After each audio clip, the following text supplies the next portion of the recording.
강화 유리와 일반 유리로 되어 있습니다.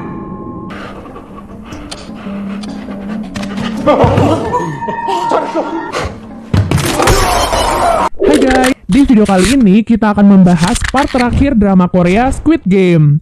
Nah, di part kali ini kita akan mengetahui dalang dibalik permainan mengerikan sebelumnya dan juga siapa peserta yang berhasil lolos dan mendapatkan hadiah sebesar 45,6 miliar won. Tapi sebelum ke alur ceritanya, jangan lupa untuk like, komen, subscribe, dan nyalakan loncengnya ya. Tanpa berlama-lama lagi, yuk langsung aja kita ke alur ceritanya. Film diawali dengan diperlihatkan keadaan setelah permainan kelereng selesai. Para peserta yang kembali ke base camp sangat terkejut karena ternyata Miryong tidak dieliminasi dan masih selamat. Di sisi lain, frontman juga masih khawatir karena belum bisa menemukan penyusup di dalam arena permainan. Padahal sebentar lagi para investor VIP akan datang berkunjung. Oleh sebab itu, ia tetap meminta para panitia untuk selalu waspada dan terus mencari si penyusup tersebut. Keesokan harinya, para tamu VIP pun tiba dan disambut langsung oleh frontman. Sama seperti frontman dan yang lainnya, para tamu VIP juga menggunakan topeng untuk menyembunyikan identitas mereka. Saat itu, frontman mewakili tuan rumah untuk menyambut dan melayani para tamu VIP karena tuan rumah masih memiliki urusan yang lain. Para VIP inilah yang menginvestasikan uang mereka sebagai taruhan dalam permainan-permainan sebelumnya. Sekarang mereka berkunjung untuk menyaksikan secara langsung para pemain di sana. Setelah itu, Junho yang masih bersembunyi memutuskan untuk merampas kostum lainnya agar ia bisa lebih dekat dengan tamu VIP sekaligus mengambil beberapa video sebagai bukti. Tak lama kemudian, permainan kelima pun siap dimainkan. Sebelum memulai permainan, para peserta pun diminta untuk memilih rompi yang bertuliskan nomor 1 sampai 16. Pemilihan rompi itu akan menentukan nasib mereka pada permainan kali ini. Para peserta yang ketakutan segera mengambil nomor-nomor tengah karena merasa nomor itu pasti aman. Sampai saat giliran Gi-hun, nomor yang tersisa adalah nomor 1 dan 16.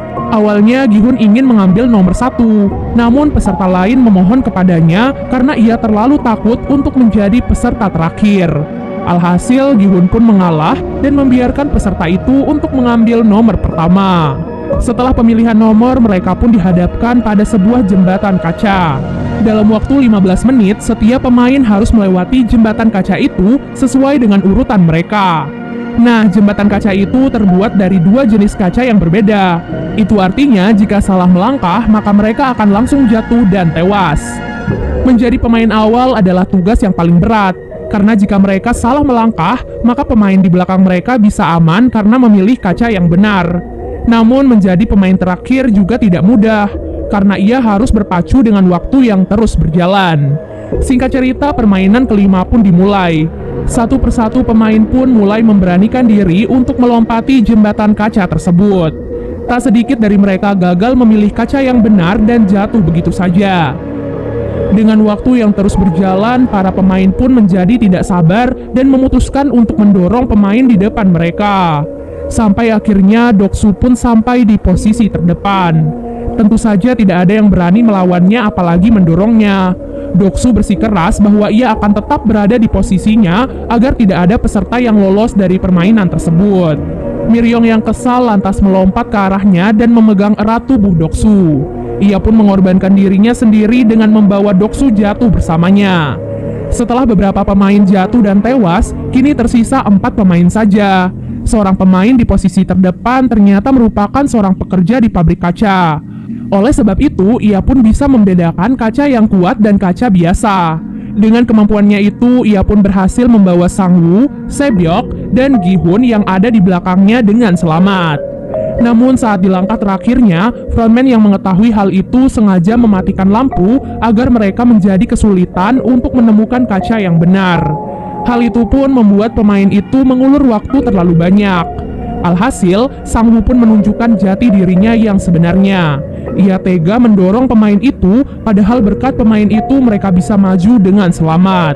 Tepat di detik-detik terakhir, Sang-woo, Sebyok, dan Gi-hun pun segera berlari sebelum akhirnya jembatan kaca itu pun dihancurkan sehingga kaca-kaca itu pun terbang dan menggores beberapa bagian tubuh mereka. Dari ruangan berbeda, para tamu VIP sepertinya cukup puas dengan hasil permainan kali ini. Junho yang berada di sana masih sibuk melayani mereka. Kemudian seorang tamu VIP sepertinya tertarik kepada Junho dan menyuruhnya untuk duduk di dekatnya. Setelah itu, tamu VIP itu pun membawa Junho ke ruangan lain. Junho yang merasa direndahkan akhirnya marah dan menodongkan pistolnya pada tamu VIP tersebut. Junho kemudian meminta tamu VIP itu untuk memberikan informasi apapun tentang tempat permainan itu. Nah, hal itu kemudian direkam oleh Junho untuk dijadikan bukti. Setelah mendapatkan rekamannya, Junho pun menghajar tamu itu hingga pingsan dan kabur dari arena permainan itu dengan alat selam yang ada di sana. Ia pun mengerahkan beberapa anak buahnya untuk ikut mencari Junho. Tak lama kemudian, Junho pun sampai di pulau seberang. Ia ingin menghubungi ketua polisi untuk meminta bantuan, sekaligus mengirimkan bukti-bukti yang ada di handphonenya. Namun karena di sana tak bisa mendapatkan sinyal, ia pun memutuskan untuk mendaki ke tempat yang lebih tinggi. Tak lama kemudian, frontman dan anak buahnya juga sampai di sana. Mereka segera menyusuri pulau itu untuk menangkap Junho. Sayangnya, sebelum ia bisa mengirim bukti dan mendapatkan bantuan, Junho pun tertangkap oleh frontman dan anak buahnya. Tak disangka, sosok pria di balik topeng frontman ternyata adalah kakaknya sendiri yang selama ini ia cari. Junho pun bertanya kepada kakaknya mengenai alasannya melakukan semua ini. Namun belum sempat mendapatkan jawaban, Junho pun ditembak oleh kakaknya sendiri dan jatuh ke laut. Di tempat lainnya, Sang-woo, Sebyok, dan Gi-hun yang berhasil lolos dipersilahkan untuk mengganti pakaian mereka dan makan malam bersama. Saat mengganti pakaiannya, Sebyok terlihat pucat dengan darah yang terus mengalir dari perutnya. Rupanya pecahan kaca besar dari permainan sebelumnya telah menancap tepat di perut kirinya. Ia pun merobek seragamnya dan menutupi lukanya itu dengan seragam tersebut. Tak lama kemudian, Gi-hun dan yang lainnya pun dihidangkan makanan lezat untuk pertama kalinya. Di sana, Gi-hun dan Sang-woo melahap makanan mereka sampai habis. Sementara Sebyok yang masih kesakitan bahkan tak mampu memotong dagingnya sendiri. Setelah makan malam itu, masing-masing dari mereka pun dibekali pisau kecil. Gi-hun terlihat masih marah pada Sang-woo karena tega membunuh pemain sebelumnya. Ia pun berniat untuk membunuh Sang-woo dengan pisaunya dan memenangkan permainan itu dengan Sebyok. Setelah itu, ia pun menghampiri Sebyok dan mengajaknya untuk bekerja sama. Sebyok yang sudah semakin lemah berpesan kepada Gi-hun bahwa jika ia berhasil selamat dan lolos dari sana, ia meminta Gi-hun untuk mengurus adiknya yang saat ini berada di panti asuhan. Setelah mengatakan hal itu, Gi-hun pun baru menyadari bahwa baju Sebyok kini telah dipenuhi oleh darah. Ia pun panik dan berlari ke pintu untuk meminta bantuan. Tak lama kemudian, para panitia pun datang sambil membawa peti. Tak disangka saat Gi-hun meminta bantuan, Sang-woo ternyata telah membunuh Sebyok dengan pisaunya sendiri. Hal itu pun membuat Gi-hun merasa bersalah kepada Sebyok dan menjadi semakin marah pada Sang-woo. Sementara Sang-woo dengan santai berkata bahwa ia hanya ingin membantu Sebyok untuk menyudahi segala kesakitannya. Keesokan harinya, permainan terakhir pun tiba. Dua orang yang masih tersisa yaitu Gi-hun dan Sang-woo akan memainkan permainan yang disebut Squid Game. Kebetulan permainan itu adalah permainan masa kecil mereka. Mereka kemudian mendapatkan peran yang berbeda, Gi-hun sebagai penyerang dan Sang-woo sebagai orang yang bertahan. Seperti biasanya, dari ruangan lain, para tamu VIP dipersilahkan untuk menonton permainan terakhir dan menjadi saksi siapa yang akan keluar sebagai pemenang. Gi-hun dan Sang-woo sama-sama membawa pisau yang kemudian mereka gunakan untuk saling menyerang. Dengan diiringi hujan, keduanya pun mulai bertarung satu sama lain. Pada satu kesempatan, Sang-woo berhasil merebut pisau dan menusuk tubuh Gi-hun beberapa kali. Namun Gi-hun tak menyerah, ia terus bangkit dan terus melawan. Usaha Gi-hun itu pun berhasil membuat Sang-woo tak berdaya. Dengan pisau yang tertancap di tangannya, Gi-hun pun mendekati tubuh Sang-woo dan berniat menikamnya. Namun tak diduga, Gi-hun tidak tega melakukan hal itu dan malah menancapkan pisaunya di samping Sang-woo. Ia memutuskan untuk tidak membunuh Sang-woo dan berjalan ke garis finish. Namun hal itu tak bisa ia lakukan. Secara mengejutkan, Gi-hun memutuskan untuk berhenti dari permainan itu. Itu artinya Gi-hun tak ingin mengambil hadiah uangnya dan memilih untuk menyelamatkan sahabatnya. Sesuai dengan aturan ketiga, ia hanya perlu meminta Sang-woo untuk berhenti dari permainan.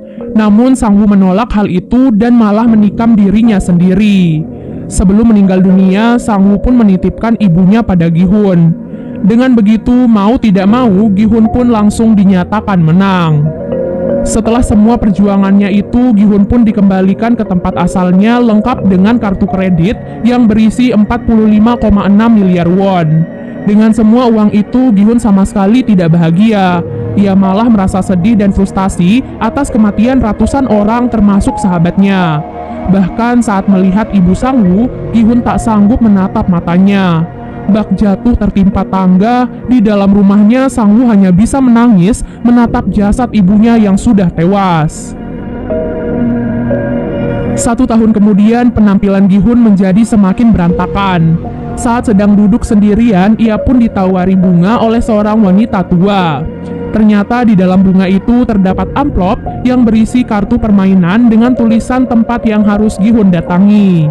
Sesampai di tempat tujuan, Gi-hun sangat terkejut melihat kakek Ilnam yang sedang dirawat. Sejauh yang Gi-hun ketahui, kakek Ilnam seharusnya sudah mati saat di permainan kelereng. Tak diduga kakek Ilnam ternyata adalah tuan rumah sekaligus atasan frontman. Kakek Ilnam mengaku meski memiliki uang yang banyak, ia tidak bahagia sama sekali karena tidak tahu bagaimana cara menghabiskan semua uangnya itu.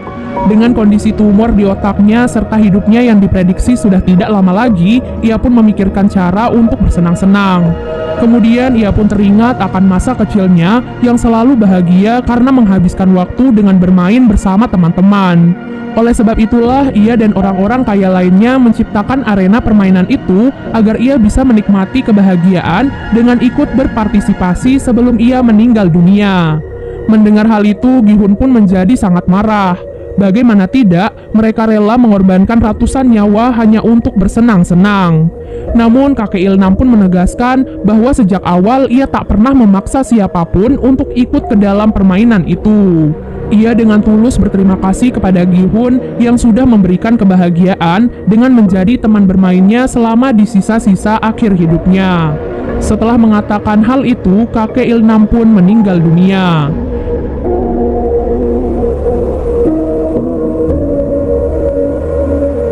Keesokan harinya, Gi-hun pun memulai kehidupan barunya dengan damai. Ia pun menjemput adik Sebyok di panti asuhan dan menitipkan anak itu pada ibu Sang-woo.